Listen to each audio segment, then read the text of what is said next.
अकृत अभ्यागम, जो नहीं किया उसका प्राप्ति होने लगेगी। किसी ने किया अभी, अच्छा ये जो बौद्ध हैं ये भी कर्म फल व्यवस्था को मान रहे हैं। इनका जो सिद्धांत है वो कहता है जो कर्म किया उसका फल तो मिलेगा, लेकिन आत्मा को नहीं मानते हैं, केवल शरीर को मानते हैं। और शरीर को भी किस रूप में मानते हैं? क्षणिकवादी। तो कह रहे हैं भैया अगर आप इस तरह से क्षणिकवाद को स्वीकार करेंगे तो वो तो खंडित हो जाएगा, उसमें दोष ये आने लगेगा, कृत हानम अकृत अभ्यागमा, किए हुए का तो नाश होने लगेगा, हानि होने लगेगी और अकृत की प्राप्ति होने लगेगी। कृत हानम अकृत अभ्यागम प्रसज्यते सती च सत्वोत्पादे सत्व निरोधे च अकर्म निमित्तः सत्वसर्गः प्राप्नोति। और दूसरा दोष क्या आएगा? सती च सत्वोत्पादे, और यदि आप यूं कहो कि नहीं चलो हम आत्मा को भी मानते हैं, लेकिन आत्मा भी शरीर के साथ ही जल जाती है, मर जाती है, और जब नया शरीर आता है तो उसी के साथ ही नई उत्पन्न हो जाती है। तो सती च सत्वोत्पादे, सत्व की उत्पत्ति मानने पर भी, और सत्व निरोधे च, और सत्व की मृत्यु मानने पर, माने आत्मा की उत्पत्ति और आत्मा का निरोध मानने पर भी क्या होने लगेगा? अकर्म निमित्त सत्व सर्ग। ये जो सृष्टि चल रही है ये कैसे होने लगेगी? नहीं, अकर्म निमित्त, बिना कर्म के निमित्त के। अभी तो किसी को कोई, किसी आत्मा को कोई शरीर मिला है तो वो कैसे मिलता है? कर्म निमित्त। विविधता तो है सृष्टि में, किसी को शरीर बहुत स्वस्थ मिला है, बलिष्ठ मिला है, सुंदर मिला है, किसी को शरीर रोगी मिला है, किसी को दुबला पतला मिला है, किसी को कुरूप मिला है, किसी को स्वरूप मिला है। ये विविधता किसके कारण है? कर्मों के कारण है ये। और अगर हम कर्म को मानेंगे ही नहीं तो दोष मनुष्य के जीवन में तो आएगा, सो आ ही रहा है, बल्कि पूरी सृष्टि में ही आ जाएगा। क्योंकि सृष्टि कैसे होने लगेगी? अकर्म निमित्त सत्व सर्ग, माने ये सारी सृष्टि ही सत्व का सर्ग, माने चेतन का जो सर्ग है, ये सब कैसे होने लगेगा? बिना निमित्त के। तो बिना निमित्त के तो कहीं भी कुछ भी हो जाए फिर तो सब जगह क्या फैल जाएगी? अव्यवस्था फैल जाएगी, अन्याय व्यवस्था फैल जाएगी। तो फिर क्या होने लगेगा? तत्र मुक्त्यर्थः ब्रह्मचर्य वासो न स्यात्। तो मुक्ति के लिए ब्रह्मचर्य आदि का पालन कौन करेगा? अष्टांग योग का पालन कौन करेगा जब ऐसी व्यवस्था है? तो अभी तो ये लगता है कि भाई इस जन्म में जितना भी करेंगे वो अपनी कमाई है, अगले जन्म में ज्यों का त्यों मिल जाएगा। तो ऐसे सोच करके व्यक्ति यथाशक्ति जितनी जिसकी सामर्थ्य है वो लगा रहता है। और जब ये पता है कि तू इस क्षण कुछ भी कर रहा है वो अगले ही क्षण नष्ट हो ही जाने वाला है, तो कौन करेगा फिर? और बुराइयां खूब करेंगे, क्योंकि फल तो मिलना नहीं है।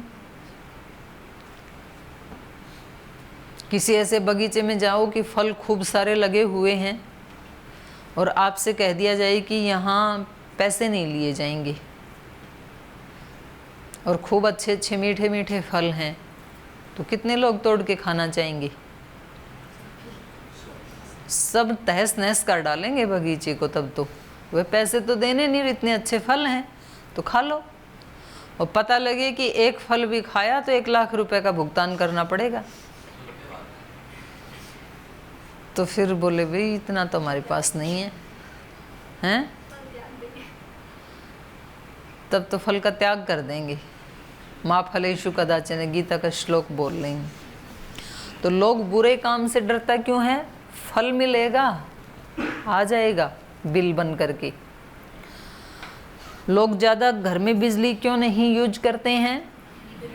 फल मिलेगा उसका, ज़्यादा बिजली यूज करने का। इसलिए बाहर निकलते समय शहर वाले तो लाइट ऑफ करके ही निकलते हैं। गाँव में तो जलती रहती है, वो इसलिए जलती रहती क्योंकि बिल नहीं भरना होता, जब तक पकड़े ना जाएं, डायरेक्ट जोड़ लेते हैं उससे। पता लगा बिल आएगा तो फिर उससे डरते हैं। तो बुरे काम से व्यक्ति क्यों डरता है? बुरा फल मिलेगा, दुख मिलेगा। अच्छा काम व्यक्ति क्यों करता है? फल मिलेगा, सुख मिलेगा, इसलिए अच्छा कर लेता है। तो अगर इस क्षणिकवाद को मान लें तो सारा ही क्या हो जाएगा? बंटा ढार हो जाएगा फिर तत्र मुक्त्यर्थो ब्रह्मचर्य वासो न स्यात्, फिर तो मुक्ति के लिए ब्रह्मचर्य वास आदि अर्थात अष्टांग योग का पालन भी कोई नहीं करेगा। तद यदि देहादि संघात मात्रम सत्वम स्यात् शरीर दाहे पातकम न भवेत।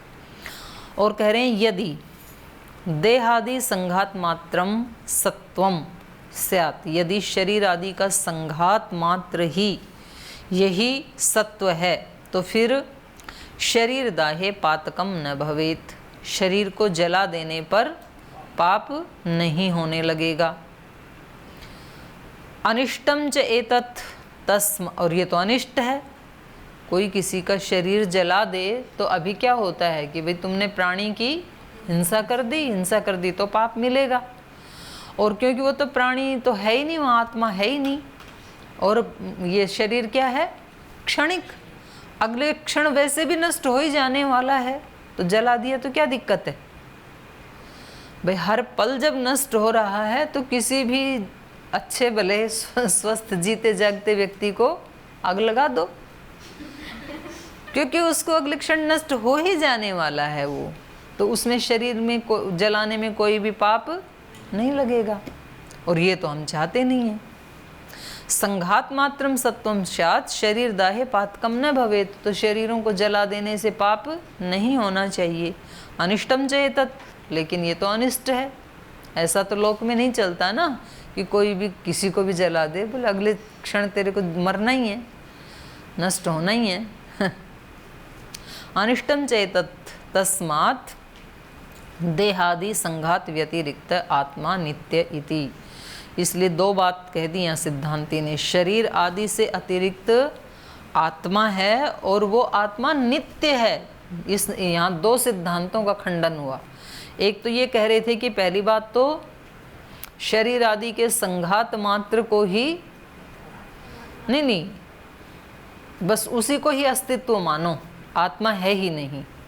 और दूसरा, यदि आपको जरूर इसकी आत्मा की कल्पना करनी ही है तो ऐसे करो कि वो शरीर के साथ ही उत्पन्न होता है और शरीर के साथ ही मर जाता है, और शरीर का कार्यकाल कितना, एक क्षण, तो एक क्षण में आत्मा उत्पन्न होता है, अगले क्षण में मर जाता है, ऐसे मानो। तो कह रहे हैं कि ये तो ठीक नहीं है, अनिष्ट है ये। तो यहाँ पर सिद्धांत क्या है, देहादि व्यतिरिक्त आत्मा, शरीर आदियों से अतिरिक्त आत्मा है, नित्यम च इति, और वो नित्य है, वो मरती नहीं है शरीर आदि के साथ। तो अब पूर्व पक्षी कह रहे हैं तदभावः सात्मक प्रदाहेपि तन्नित्यत्वात्। करें अच्छा, करें तद अभावः, करें पाप का तो अभाव ही रहेगा। क्यों, सात्मक प्रदाहे अपि, करें आत्मा सहित भी शरीर को यदि कोई जला देता है, यदि हम आप आत्मा का अस्तित्व मानते हैं, तब भी आपके मत में भी सात्मक प्रदाहे अपि तन्नित्यत्वात्, तब भी कोई पाप नहीं होगा, क्योंकि आत्मा क्या है, आपने अभी सिद्धांत क्या स्वीकार किया, आत्मा है, और आत्मा क्या है, नित्य है। तो गीता का श्लोक सुना दो कि ये तो अजर है, अमर है, कपड़े बदलने जैसे है, तो ये ना कभी अग्नि में जलता है, ना वायु से सूखता है, ना जल से गलता है, इसका तो नाश होता नहीं है। तो बोले हमारे मत में तो फिर भी थोड़ा बहुत तो पाप हो ही रहा था, पर हम पाप तो मान रहे थे, पर हमारे मत में ये था कि पाप का फल नहीं मिलेगा। किसी को जलाया तो पाप तो होगा, लेकिन उस पाप को भुगतने के लिए कोई रहेगा ही नहीं। तो हम कम से कम पाप तो मान रहे थे, आत्मा का खंडन करके या आत्मा को उत्पत्ति और निरोध धर्म वाला मान करके कम से कम हम ये तो मान रहे थे कि पाप तो होता है, लेकिन वो अगले ही क्षण नष्ट हो जाता है या किसी दूसरे को मिलता है, हम ये तो मान रहे थे। आप वाले मत में तो और ज़्यादा पाप ही नहीं होगा, खूब जलाओ शरीरों को। क्यों, आत्मा तो नित्य है, तो हिंसा तो हुई नहीं प्राणी की, तो शरीरों की हुई और उससे पाप लगता नहीं है। तद अभावः, जिस आप सिद्धांति के मत में ये आत्मा है और नित्य है, तो वहाँ भी तद अभाव है, पाप का अभाव है। सात्मक प्रदाहे अपि, आत्मा सहित शरीर को जला देने पर भी तन नित्यत्वात्, आत्मा के तो नित्य होने से। यस्यापि नित्येन आत्मा, जिसके मत में आत्मा नित्य है, तो वहाँ सात्मकम शरीरम दह्यते, आत्मा सहित शरीर को जलाया जाता है। तस्यापि शरीर दाहे पातकम न भवेत दग्धुः, तो दग्धुः जलाने वाले को,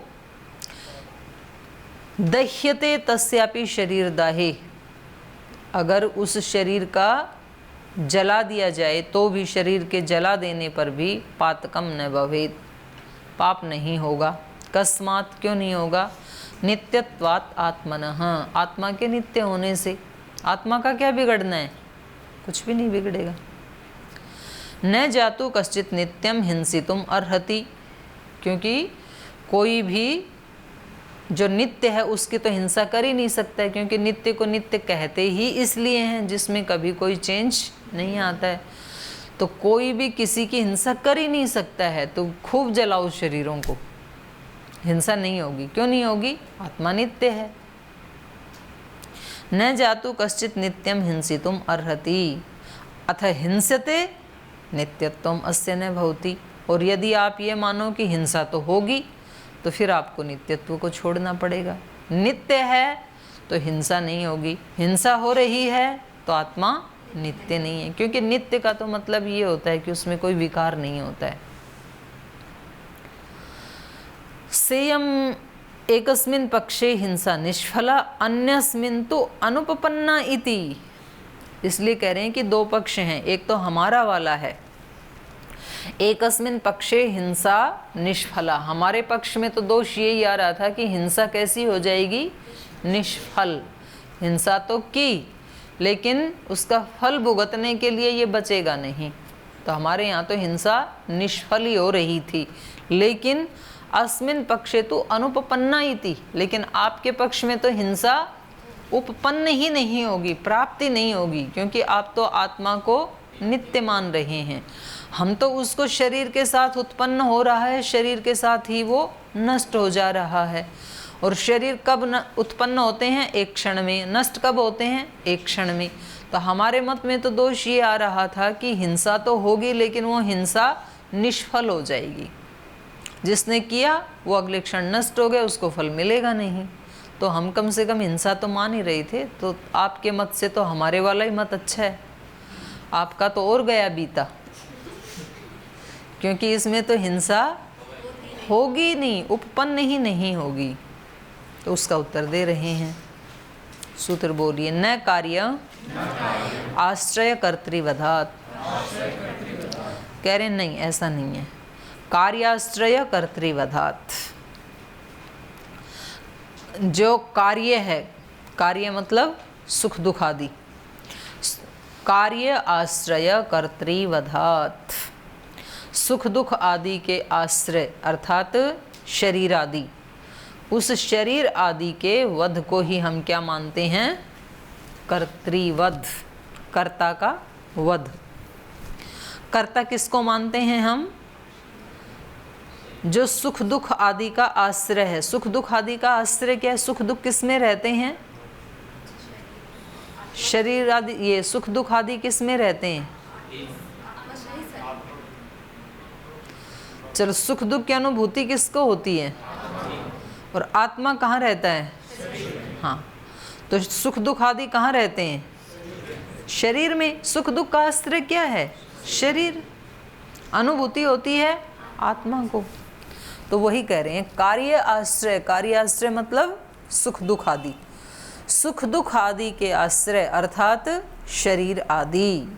सुख दुख के आश्रय कौन है? शरीर आदि। शरीर, मन, बुद्धि।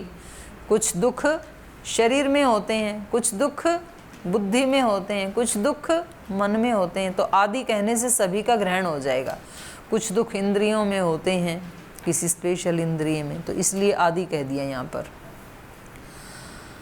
कार्याश्रय कर्तृवधात्, सुख दुख आदि के आश्रय अर्थात शरीर आदि उनके वध को ही हम क्या मानते हैं? कर्तृवध मानते हैं हम। यहाँ हम कर्ता किसको मानते हैं? शरीर आदियों को। न कार्याश्रय कर्तृवधात्। ऐसा नहीं है कि आत्मा की हिंसा को हम हिंसा मानते हैं, आत्मा के वध को हम वध मानते हैं, ऐसा नहीं है। बल्कि उस आत्मा का जो आश्रय है अर्थात शरीर, उस शरीर के वध को, उस शरीर की हिंसा को ही हम क्या मानते हैं? हिंसा मानते हैं। तो हिंसा तो होगी, अगर कोई किसी के शरीर को जलाएगा तो वो हिंसा मानी जाएगी, उस प्राणी की ही हिंसा मानी जाएगी। ऐसा नहीं है कि कोई हिंसा लगेगी नहीं आत्मा नित्य होने से। न ब्रूम नित्यस्य सत्वस्य वधो हिंसा। हम ये नहीं कह रहे हैं कि जो नित्य सत्व है, आत्मा है, उसके वध को हम हिंसा कह रहे हैं, ऐसा नहीं है हमारा अभिप्राय। अपितु अनुच्छिते धर्मकस्य सत्वस्य कार्याश्रयस्य शरीरस्य, बल्कि हम वध या हिंसा किसको कह रहे हैं? अनुच्छिति धर्मकस्य सत्वस्य, जिसका उच्छेद नहीं किया जा सकता ऐसी आत्मा के कार्य आश्रयस्य, जो कार्य का आश्रय, कार्य का आश्रय मतलब सुख दुख आदि के का जो आश्रय है, उस सुख दुख आदि के आश्रय अर्थात शरीरस्य, उस शरीर की हिंसा को ही हम क्या कहते हैं? हिंसा कहते हैं। और वो शरीर कैसा है? स्वय विषयोपलब्धेश्च कर्तॄणाम इंद्रियाणाम उपघातः पीड़ा वैकल्य लक्षण प्रबंधोच्छेदो वा प्रमापण लक्षणो वा वध हिंसा इति। तो हम उस शरीर के विशेषण बता रहे हैं, वो कैसा है? स्व विषयोपलब्धिश्च, अपने विषयों की उपलब्धि से ही, कर्तॄणाम इंद्रियाणाम उपघात, अपने विषयों की उपलब्धि से ही जिनका कर्तृत्व है। स्व विषयोपलब्धिश्च कर्तॄणाम, अपने विषयों की उपलब्धि में ही जिनका कर्तृत्व है। तो अपने विषयों की उपलब्धि में कर्तृत्व किनका है? अपने विषयों की उपलब्धि कौन करते हैं? इंद्रियां करती हैं।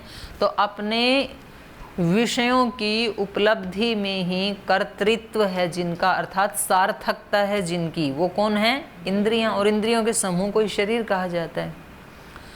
स्व विषयोपलब्धिश्च कर्तॄणाम इंद्रियाणाम, अपने विषयों की उपलब्धि में ही धन्यता है या कृत्यता है जिन इंद्रियों की, उनका उपघात अर्थात उनको पीड़ा देना, ये क्या है?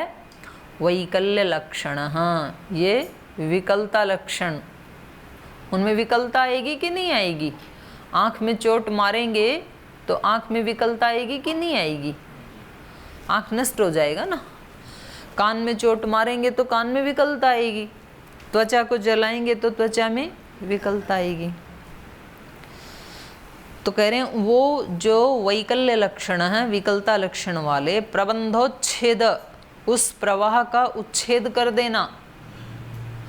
उस प्रवाह का मतलब शरीर आदि का जो संघात का प्रवाह चल रहा है उसका उच्छेद कर देना, उसको नष्ट कर देना। या प्रमापण लक्षणों वा, पूरी तरह से ही मार देना। प्रमापण लक्षण मतलब या तो उसमें विकलता उत्पन्न कर देना, या तो प्रबंध का ही, प्रवाह का ही उच्छेद कर देना, या तो प्रमापण लक्षणों वा, या उसको पूरी तरह मार देना। इसी को हम क्या कहते हैं? वध, हिंसा इति। हिंसा हम किसको कहते हैं?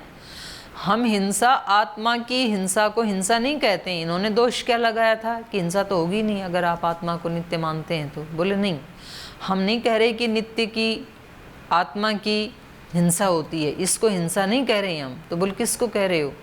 बोले हम कह रहे हैं कि जो शरीर का जो प्रवाह है, इंद्रियों का जो संघात है, सुख दुख आदि का जो आश्रय है अर्थात शरीर आदि, आत्मा मन बुद्धि आदि, उनको यदि कोई चोट पहुंचाता है तो उनमें या तो विकलता उत्पन्न कर देता है, एक अंश में कहीं चोट मारता है, या तो उनका प्रबंधोच्छेद है, बिल्कुल ही उनको जड़ से ही उखाड़ देता है, माने उनके प्रवाह का उच्छेद कर देता है। प्रवाह का उच्छेद मतलब किसी एक इंद्रिय को बिल्कुल मार दिया,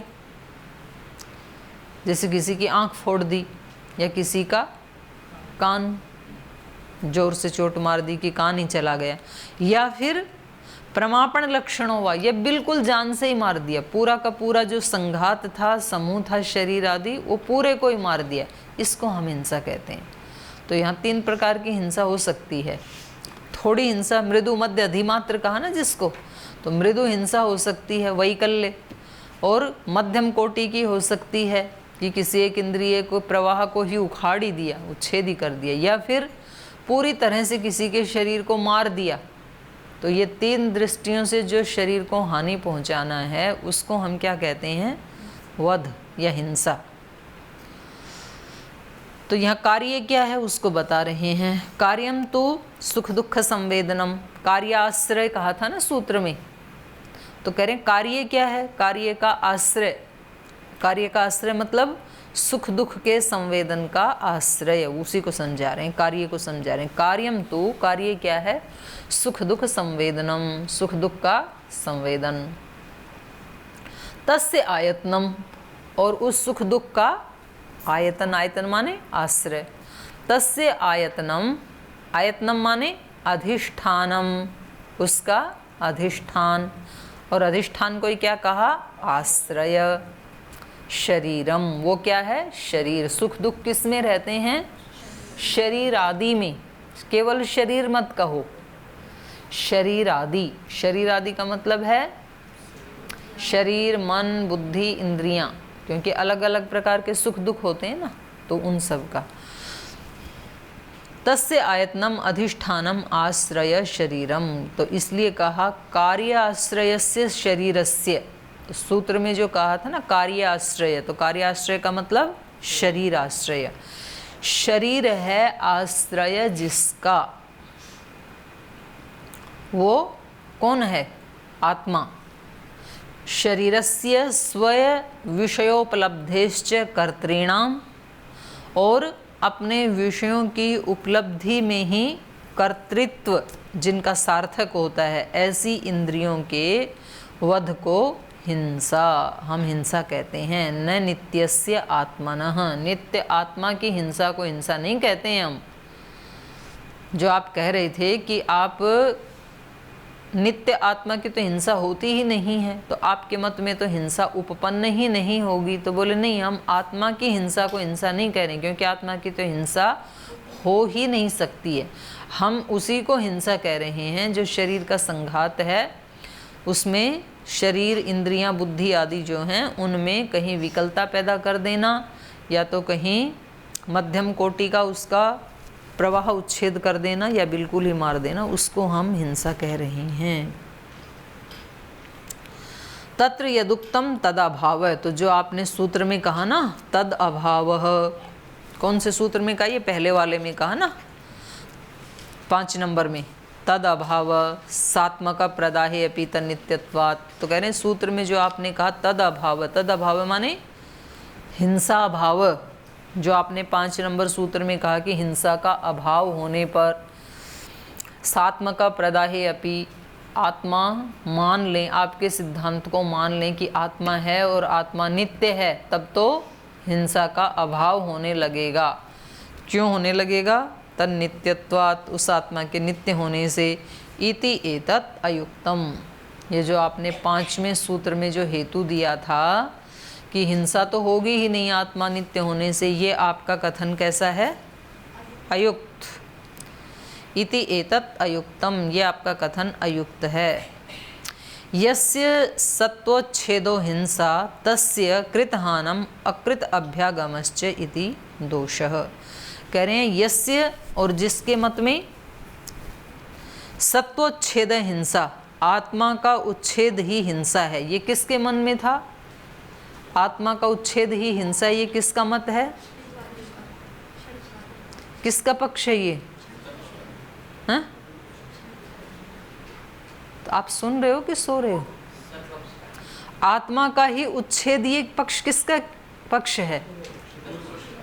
पूर्व पक्षी का है। वही तो मान रहा था कि शरीर के साथ ही आत्मा उत्पन्न होता है और मर जाता है, तो वही कह रहे हैं यस्य सत्वोच्छेद हिंसा, जिसके मत में सत्व का उच्छेद होना ही हिंसा है, अर्थात पूर्व पक्षी। उसके मत में क्या होने लगेगा? तस्य, उसके मत में कृत हानम अकृत अभ्यागमश्च, कृत का हान होने लगेगा, अकृत का अभ्यागम होने लगेगा। कृत का हान मतलब किया उसका फल नहीं मिलना, अकृत अभ्यागम माने न किए हुए का फल मिल जाना फ्री में, तो ये दोष आएगा ना। तो कह रहे हैं आपके मत में ये दोष आएगा। एतावच्च एतत् स्यात्, तो इसलिए इससे क्या निकला? सत्वोच्छेदो वा हिंसा अनुच्छिति धर्मकस्य सत्वस्य कार्याश्रय कर्तृवधो वा न कल्पांतरम अस्ति। कह रहे हैं देखो, यहाँ हिंसा के मत में दो ही मत संभव हो सकते हैं। पहला तो क्या हो सकता है? सत्वोच्छेदो वा हिंसा, किस किस की हिंसा हो सकती है? आत्मा की ही हिंसा, एक मत। दूसरा अनुच्छिति धर्मकस्य सत्वस्य कार्याश्रय कर्तृवधोवा, अनुच्छिति धर्मक जो सत्व है अर्थात आत्मा, जिसका उच्छेद नहीं किया जा सकता, ऐसा जो नित्य आत्मा है उसका कार्याश्रय, उसके जो कार्य अर्थात सुख दुख की प्राप्ति है उनका आश्रय अर्थात शरीर। तो आत्मा के सुख दुख आदि के आश्रय शरीर का वध। तो हिंसा कहने से दो ही मत हो सकते हैं ना, या तो आत्मा की हिंसा या तो शरीर की हिंसा जो सुख दुख आदि के आश्रय हैं। न कल्पांतरम अस्ति, तीसरा तो कोई मत हो नहीं सकता है। हिंसा कहने से दो ही मत हमारे सामने आ सकते हैं, या तो आत्मा की हिंसा या तो शरीर आदि की हिंसा। न कल्पांतरम, तीसरा कोई मत है नहीं। तो सत्वोच्छेदस्य प्रतिसिद्ध, सत्व का तो प्रतिच्छेद हो नहीं सकता, आत्मा का तो हिंसा हो नहीं सकती क्योंकि वो तो नित्य है। तत्र किम अन्यत् शेषम यथाभूतम, तो तीसरा बच क्या गया? फिर शरीर आदि बच गया। किम अन्यत् शेषम, अन्यत् शेष क्या है? यथाभूतम, जिसकी हम हिंसा कहें। तो कहा कि शरीर और इंद्रियों के नाश के अलावा और तो कुछ हो ही नहीं सकता है, तो इन्हीं का ही नाश होता है, उसी को हम हिंसा कहेंगे। अथवा एक दूसरे तरीके से इसकी व्याख्या कर रहे हैं, कार्याश्रय कर्तृवधात इति कार्याश्रयो देह इंद्रिय बुद्धि संघातो नित्यस्य आत्मनः तत्र सुख दुख प्रतिसंवेदनम तस्य अधिष्ठानम आश्रय तद आयतनम तद भवति न ततो अन्यत् इति। स एव कर्ता, यह कह रहे हैं कार्य आश्रय देह इंद्रिय बुद्धि संघात नित्यस्य, जो नित्य आत्मा है, नित्यस्य आत्मनः तत्र, तत्र माने शरीरे, जो नित्य आत्मा है उस आत्मा का तत्र उस शरीर में, और वो कैसा है आत्मा? सुख दुख प्रतिसंवेदनम, सुख दुख का प्रतिसंवेदन करने वाला। कार्य आश्रय देह इंद्रिय बुद्धि संघातः, और कार्य आश्रय, कार्य आश्रय माने सुख दुख आदि का आश्रय वो है देह इंद्रिय और बुद्धि आदि का संघात, शरीर ही कह लो।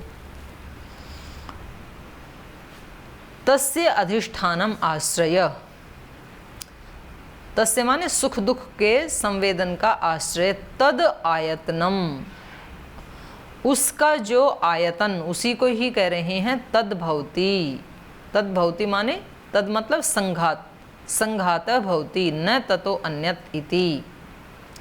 स एव कर्ता, उससे अन्य कोई नहीं हो सकता है, इसलिए स एव कर्ता, वही करता है। कर्ता कौन है यहाँ पर? शरीर, वो संघात। करें कार्य आश्रय माने सुख दुख का जो आश्रय है, तो सुख दुख के लिए कर्म कौन करता है? शरीर ही करता है। तो यहाँ पर सूत्र में जो कहा तद भवति न ततो अन्यत् इति स एव कर्ता, तद भवति माने संघात एव भवति, वो सुख दुख का आश्रयभूत अर्थात शरीर आदि, वो ही यहाँ पर उसी की हिंसा हो सकती है, कार्य आश्रय से वही लिया जा सकता है। स एव कर्ता, और वही यहाँ पर करता है, माने शरीर ही करता है, शरीर ही सुख दुख का आश्रय है, अधिष्ठान है, आयतन है, उसी की हिंसा को यहाँ हिंसा माना गया है। तन्निमित्त ही सुख दुख संवेदनस्य निर्वृत्ति, और उसी शरीर के निमित्त से ही सुख दुख के संवेदन की निर्वृत्ति होती है, उत्पत्ति होती है। न तम अंतरेण इति, उस शरीर के बिना नहीं हो सकती है। तस्य वध उपघात पीड़ा प्रमापणम व हिंसा, इसलिए उस शरीर का वध करना, उसको पीड़ा पहुंचाना या बिल्कुल ही उसको प्रमापणम जड़ से ही उखाड़ देना, उसी को हिंसा कहा है। न नित्यत्वे नात्मोच्छेद, नित्य होने से आत्मा का उच्छेद नहीं हो सकता है। तत्र यदुक्तम तद अभाव सात्मक प्रदाहे अपि तन्नित्यत्वात् इति एतन न इति। तो जो आपने 5वें सूत्र में अयुक्त बताया था, हिंसा नहीं होगी शरीर को जलाने से, ये ठीक नहीं है। तो ये मैंने दूसरे वाला थोड़ा जल्दी पढ़ाया है, फिर आप एक बार पढ़ के आना, समझ में नहीं आएगा तो बता देंगे। वैसे जो पहले बता दिया वो ही है इसमें। तो अभी समय हो गया, यहीं पाठ को विराम देते हैं। ओम